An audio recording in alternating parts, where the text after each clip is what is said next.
let's hope my camera can actually make it all the way through this time.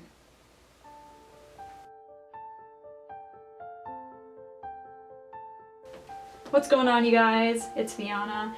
I'm finally back. I feel like I kind of went on a short hiatus there again for a while, and I promised I wasn't gonna do that.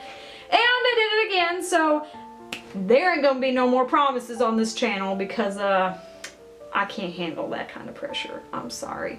So I'm just gonna kind of be uploading videos as I feel like it and as I can. Once again, I want to apologize for the shitty lighting, but I'm in my new place now and I've been here for like a month, so sorry about that. But I'm in the bathroom and it has pretty decent lighting, which is good. But enough talking about unnecessary shit. I wanted to kind of start a new series here on my channel before I start doing things like Let's Plays and other random type videos for you guys. I wanted you guys to get to know me a little bit more, which in turn makes me want to get to know you guys.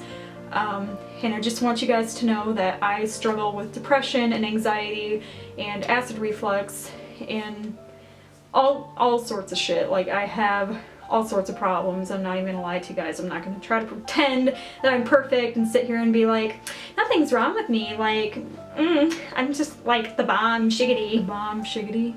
Wet. The bomb diggity shiggity. No, it's God. Like, it's real and it really affects me every day, all the time. I'm on medication for it and it helps, but it's never gonna be completely taken away by medication. You have to do your part too. I'm always gonna be here to listen to you guys and I'll be here to support you guys. I'm not the best at giving advice because I'm still kind of in a dark place myself right now, but I'm always gonna be here to listen and I'm always gonna be here to support you and do everything that I can, reply to your comments and messages, and just try to be as supportive as I can, and I hope you guys will do the same. So anyway, I wanted to make this first video talking about the past 3 months and my struggle with anxiety.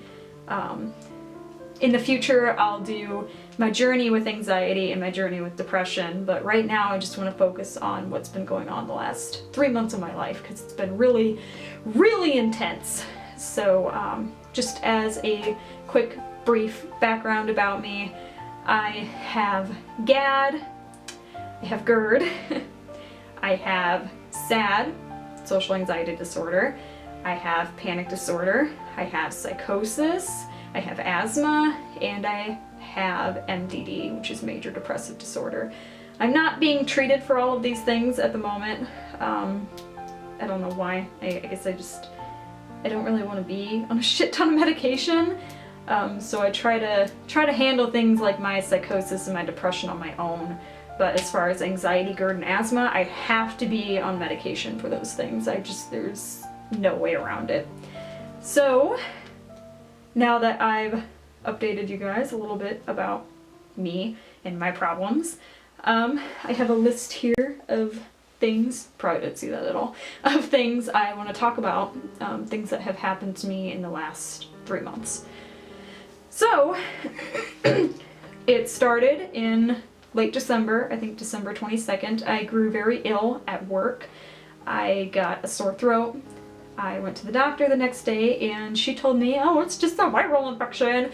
Every time fucking doctor tells me it's just a viral infection, ain't no fucking viral infection. Okay, that shit turns into like fucking bronchitis or pneumonia or some other crazy shit. So that kind of like sparked my anxiety right there because I was like, viral infection? Really? So anyway, she gave me an antibiotic and some medication for my stomach because she said it sounded like I was having really bad acid reflux, even though I didn't really feel that sick. I guess I was kind of nauseous, but I'm nauseous every day, so sometimes I just don't notice things like that.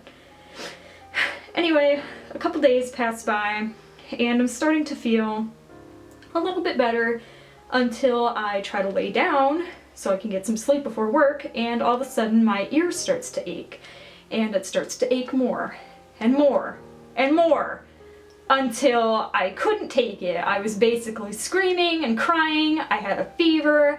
I was kind of like trying to cloth my ear with like a wet cloth to try to like, because it was like burning hot and it was draining and it was just all this nasty shit, and it just felt like I couldn't even go like this. My camera's not dying, is it? No, I'm good. I couldn't even go like this without being in agonizing pain. So my very amazing boyfriend rushed me to urgent care, and of course we get there and they're like, oh, you have an ear infection. I'm like, oh, okay, great, awesome. It's just gonna fucking spiral out of control now, which it did. And she gave me an antibiotic for that and some eardrops, some very fucking expensive eardrops, I might add. And I was able to keep that under control for about 4 or 5 days, and then all of a sudden I grew more ill and I started throwing up and dry heaving. I wasn't able to keep even saliva down, and it was really scary. So this happened around like 8 or 9 p.m. so my doctor and urgent care wasn't open, so I was rushed to the emergency room where they took my vitals and took blood work. Everything came back completely normal. And they didn't really know what to do. They ran tests. I guess my dehydration levels didn't come back normal. So because I, obviously couldn't even keep saliva down, so of course I was dehydrated. They hooked me up to a Hy-Vee and gave me fluids. They gave me morphine for my stomach pain that I was having, which was really intense abdominal pain. And they gave me some Zofran for nausea. They gave me something else, I can't remember off the top of my head right now. And then I laid there for about 45 minutes and let everything kind of sink in. And I started to feel better until a couple more minutes passed by, and then all of a sudden I was really anxious and really nauseous again. So they gave me another dose of morphine and another dose of Zofran, and this time they gave me some Benadryl. And the Benadryl fucking knocked me out. Like, I was knocked the fuck out from that. So I was able to wake up and get home, and I just slept for like 20 hours. And I had a follow-up appointment with my doctor, and she decided to prescribe me lorazepam as needed, Remeron, and omeprazole. So if you guys don't know what those are, I'll link it in the description, or describe what they are in the description, I guess, or something. It's not that important right now, but it was basically for acid reflux and anxiety.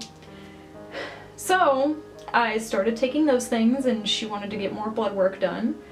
So I went and got labs done, and during this time my phone broke. I spilled water on it in the middle of the night, and my boyfriend and I woke up to a crackling noise, and it was my phone busting. So it did not work anymore. And typically I don't get calls, like called back from lab work, because typically nothing's wrong. But this time there was something wrong, and they were trying to get a hold of me for over a month. They were finally able to get a hold of my mom, who had my boyfriend's number, and they got a hold of me. And they told me that my B12 was severely low. It was around 202, and I think the normal levels are at least, like, the minimum you want to be at is around 400 something, I think that's what she told me. So I was really low, and I could tell something wasn't right, but I didn't realize that's what it was. But then also my thyroid was all out of whack. My levels were 13, and I think the regular levels are like, I'm not sure, but I know like the highest like recommended level is like 5 or something. You don't want to be over 5, and I was like double that. So she was really freaking out, and she gave me a high dose of levothyroxine to take that once a day. So now I'm on like all these different types of medication, and I'm doing pretty well. Like, I'm starting to gain more energy from the levothyroxine, blah blah blah, still having panic attacks, taking the lorazepam more. I started to do a little research on lorazepam and realized that it's an extremely dangerous drug.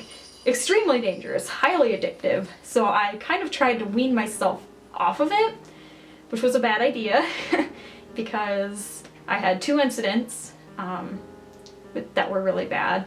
One time I missed it by just 2 hours. It was just 2 hours, and I had this really freak out episode I hallucinated and convinced myself that I was at the hospital, having a heart attack, and that, you know, my boyfriend was standing over me trying to tell me like, oh, it's gonna be okay. He was trying to comfort me in my time of passing, even though we were just sitting at home in front of the TV playing Kingdom Hearts.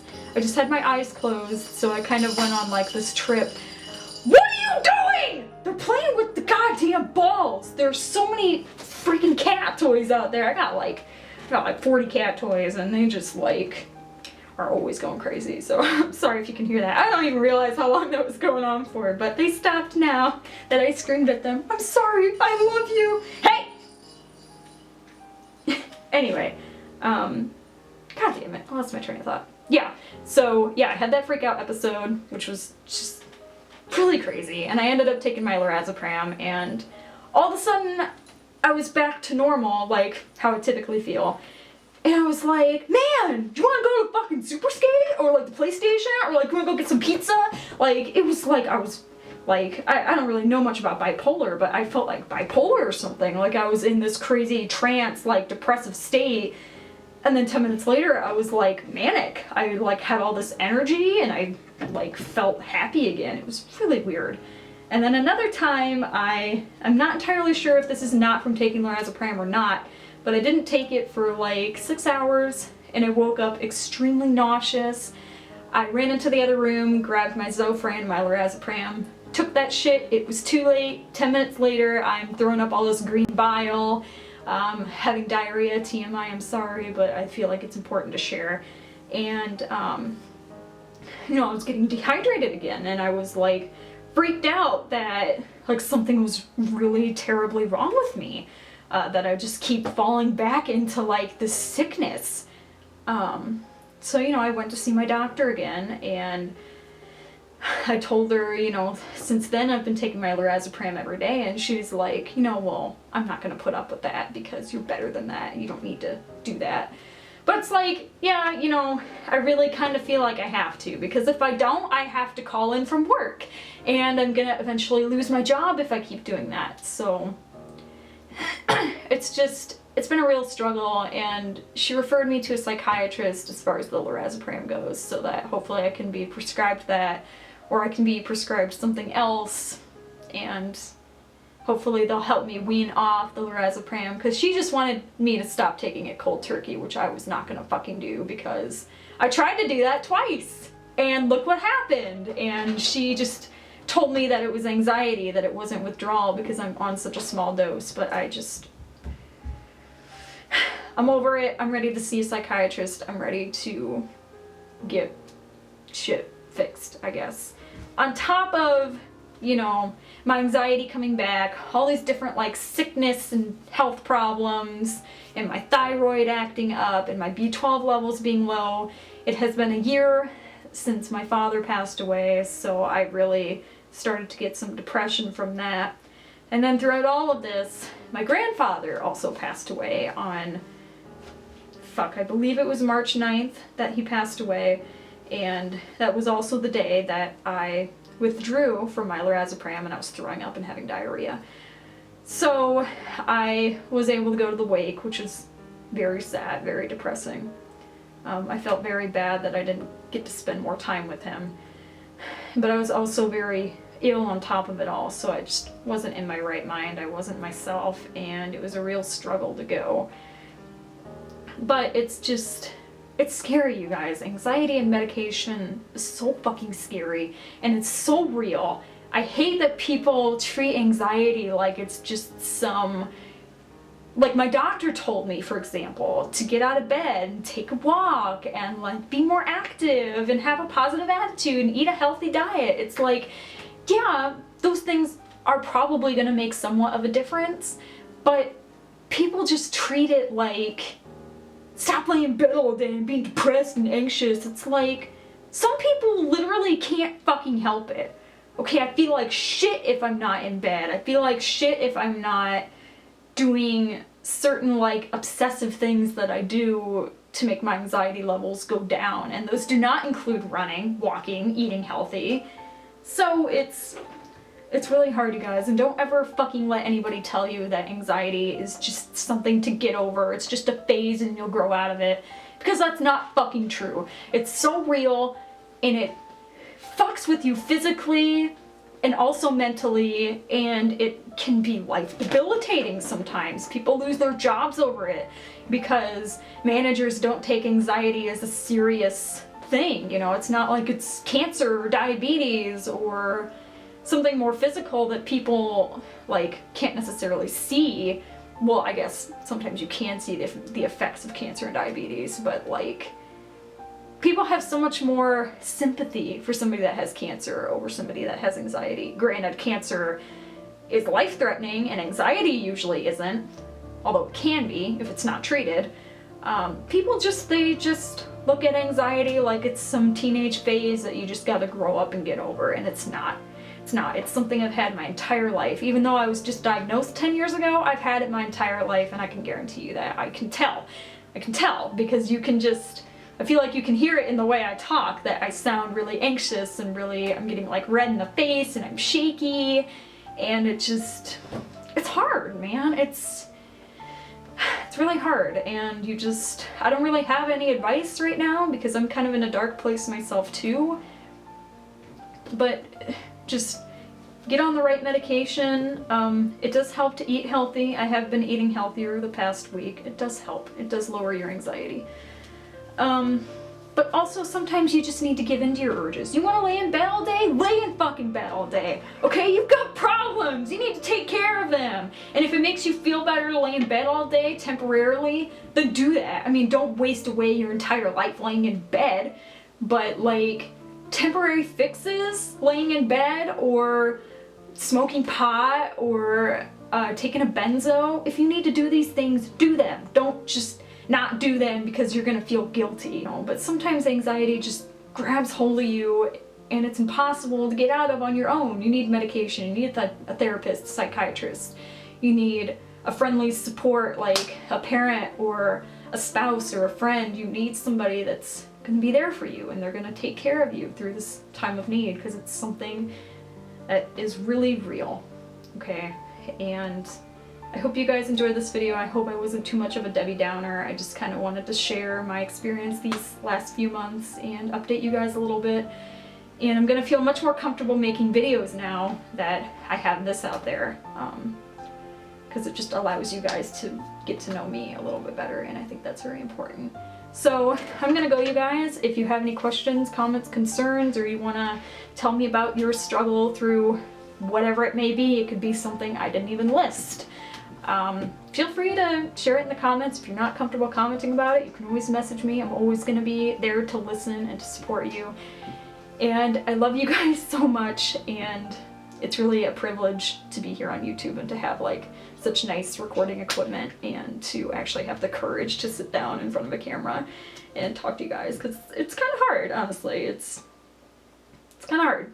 But I will see you guys hopefully soon. I'm thinking Sunday night I'm gonna record a couple Honey Pop videos. Like I said, I'm not gonna promise anything on this channel no more, but hopefully that's what we're gonna get. So hopefully I'll see you Sunday or Monday, you guys. I love you guys so much. Seriously, I really do. And I'll talk to you guys later. Bye.